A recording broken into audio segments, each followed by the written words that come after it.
We want you to get good at these skills of communicating, skills of touching people's lives with words, touching their heart with words, helping them to see something they've never been able to see before by your words. Choose the best words you can. Don't fail an opportunity to challenge yourself to choose good words. Search for the words.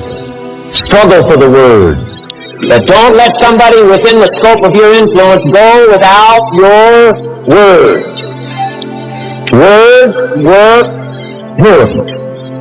Words can help people to see something they've never seen before. Words can work miracles. That's why communication is so important. Words can work miracles. Words are powerful. Words are almost godlike. In fact, ancient script says the Word was God. God was the Word. Wow, words and God. What if somebody can't possibly see how they could do well, how they could become successful, how they could transform their lives and their health, their future, and their finances, spiritually, and every other way? They can't see, and you come along and share your story, and maybe borrow some other stories. And by the time you get through with a good presentation to this person, they say, now I can see.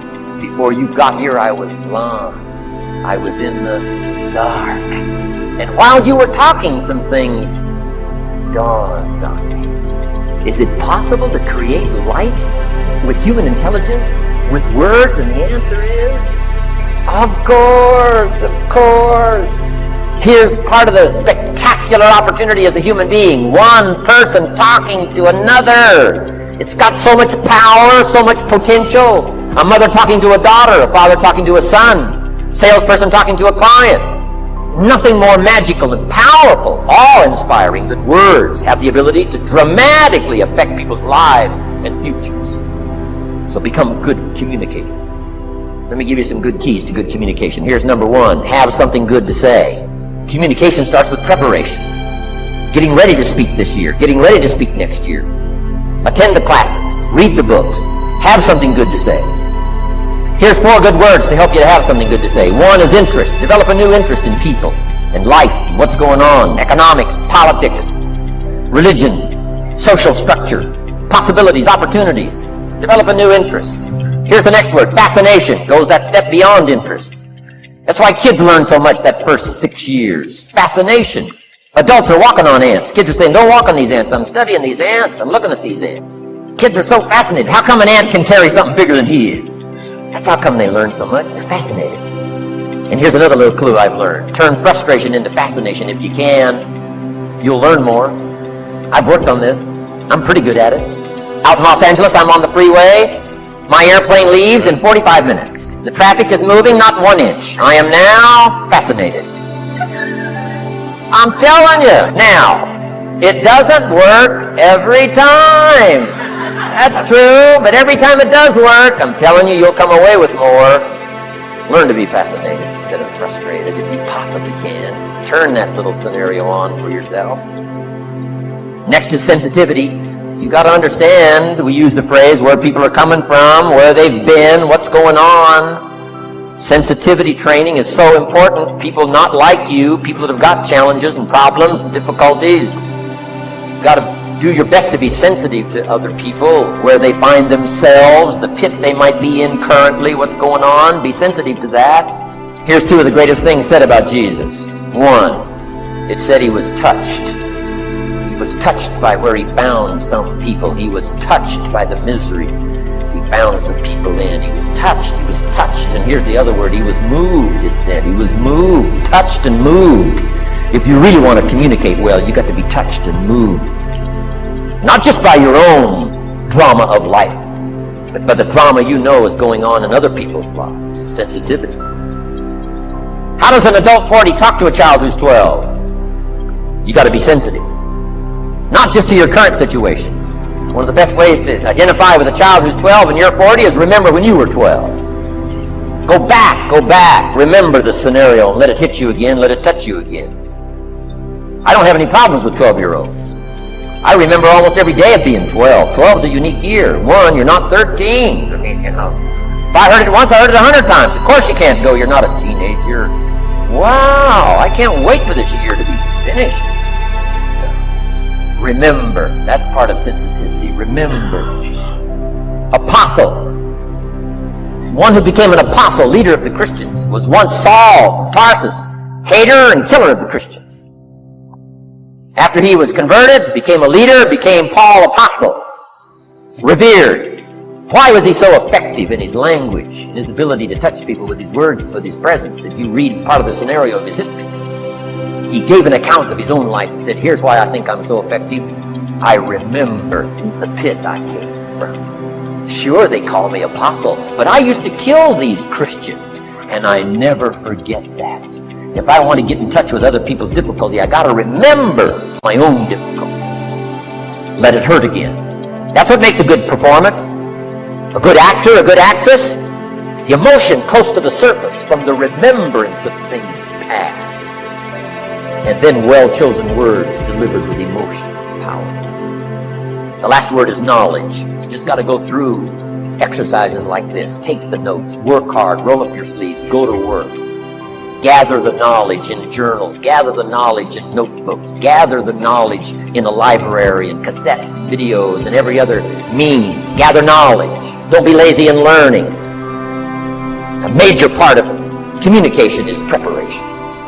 Now here's the next part of good communication. Say it well. One is having something good to say, and number two is saying it well. Let me give you a quick list on saying it well. Number one, sincerity. Best place to start if you want to communicate well is let your sincerity show. Next is repetition, the mother of skill. I've been at this 33 years. Someone says, well, you give a pretty good seminar. I should. 33 years? Next, brevity. Sometimes you don't need many words if you're totally sincere, I'm telling you. Jesus' presentation in gathering up his team called disciples was fairly short. He just walked around the countryside, took a look at somebody and said, you follow me. That's brief. I mean, that's short. Now, why could he get by with such few words? And this takes care of a lot that I've tried to share with you today called personal development. Here's why I think Jesus could get by with such few words. For all that he was that he didn't have to say.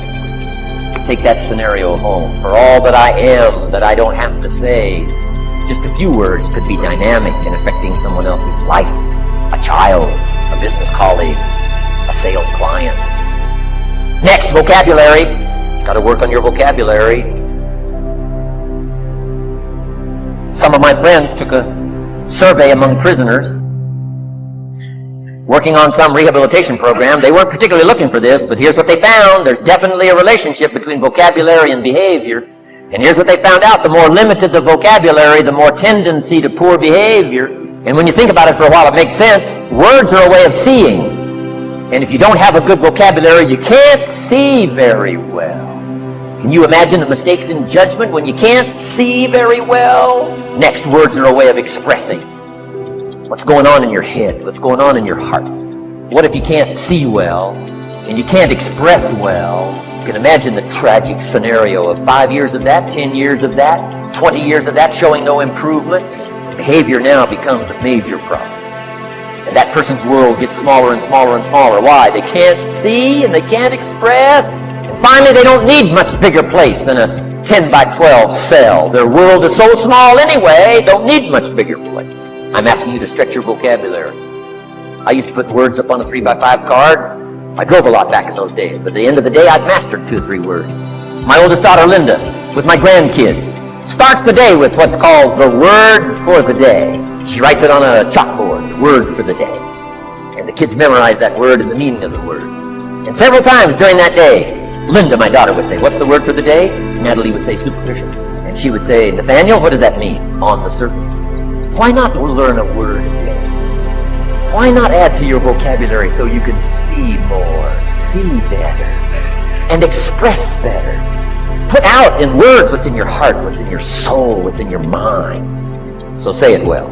Here's number 3. Number 1 was have something good to say. Number 2, say it well. Here's number 3. Read your audience. These are just simple concepts now. You got to add some of the details, but that's what I'm mainly good for, is concepts. Read your audience. If you're talking to a child, you got to study the face of the child. You got to study a little body language. You got to study what's going on. So you'll know whether to shift gears, come on a little stronger, ease off a little, might be too strong, search for another illustration, soft, strong.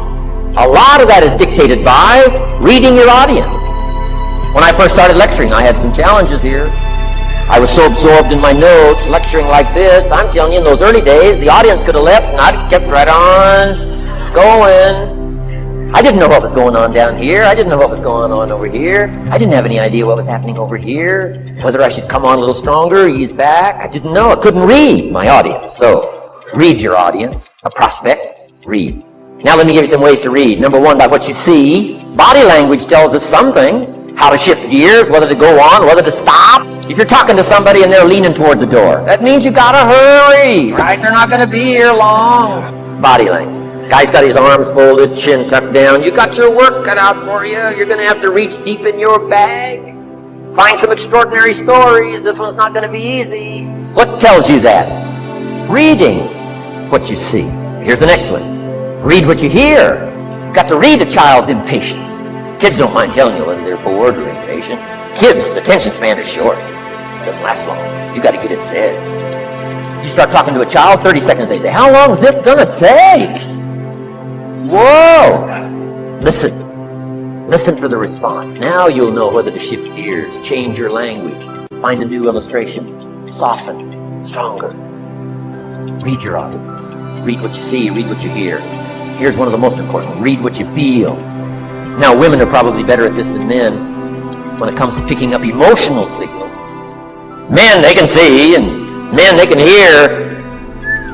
But it takes a little training for a man to pick up those emotional signals that are so important, so you don't say the wrong stuff. Because it's so easy to make a mistake in language. What if you meant to say to someone you care about? What if you meant to say, what's troubling you? And instead you said, what's wrong with you? Communication. So read the emotional signals. If we could learn from the women on this emotion. Women have this uncanny antenna picking up this stuff. Woman says, doesn't feel right. I mean, what does that mean? It doesn't feel right. It doesn't feel right. Wow. Women have got it though. Seems to be built in. Especially danger. Women pick it up quicker than men. It's built in, I think. Way back, right? Man was the provider, mama was the protector at home. So she picked up this scenario of danger, I think, sickness. But they are good. In the middle of the night, mama wakes up. The baby cries, mama wakes up. Papa's anxious cry, mama's. Or she nudges her husband and says, go look, something isn't right. He says, what do you mean it isn't right? She says, no, go look. He said, hey, everything's okay. She says, go look. He says, okay. And he gets out of bed, goes downstairs. The front door is open. How did she know that? We don't know. I mean, she just knows. She just knows. And I'm telling you, it's so valuable in communication to be able to pick up the emotional signals as well as what you see and as well as what you hear. It's so important. But women are good. Ancient scenario says this: there are shepherds and there are sheep and there are wolves. What a good life scenario. But it doesn't stop there.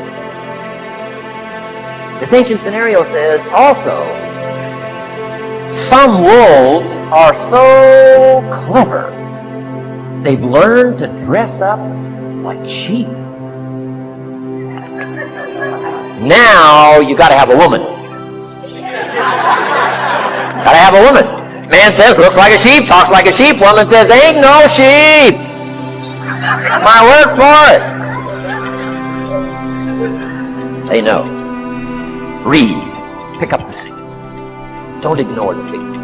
Develop this personal development scenario, communication, management, dependence, and all this. Now here's the last part. Intensity. Words mixed with emotion. Words mixed with hate. Words mixed with love. Words mixed with faith. Words mixed with courage. That's what's powerful. Words have a certain effect, but words loaded with emotion have an incredible effect. If I had a little straight pin, right? Guy buys a shirt, it's got all these little pins in it. I take out all these pins. If I took one of those little straight pins and I threw it at you, and let's say it reached you and hit you in the face or hit you in the hand, you'd feel it. This little straight pin, you'd feel it. That means I got you with my words. But what if I took that little straight pin and wired it to the end of an iron bar? About that long. See, I could drive that pin through your heart. The pin is the word, the iron bar is the emotions. The emotions. Here's the best I can share with you. Put more of you into what you say. Don't be casual in language. Don't be casual in words. Casualness leads to casualties on the freeway and in communication. Don't be lazy in learning good communication, and put more of you. Now here's the last thought. The emotions must be measured. It can't be too much for the occasion if it's not called for. In leadership we teach, don't shoot a cannon at a rabbit. It's effective, but you've got no more rabbit. So here's some of the most powerful scenario in communication. Here it is. Well-chosen words mixed with measured emotion. The basis of affecting people with good communication. Well-chosen words mixed with measured emotion. And one last point on communication. The more you care, the stronger you can be. The more you care as a mother, the stronger you can be with your children. The more you care as a father, the stronger you can be. The more you care as a leader, the stronger you can be in helping to solve problems, getting on somebody's case. The more you care. But you gotta care. I don't mind a minister consigning my soul to hellfire for my sinful ways. I don't mind that. If he believes it, I don't mind him consigning my soul to hellfire for my sinful ways, as long as he does it with tears and not with joy. If you're going to preach a message on hellfire and consign people to hell's fire, you got to cry and sob your way through a sermon on hellfire. We would all dismiss as a performance a dry-eyed sermon on hellfire.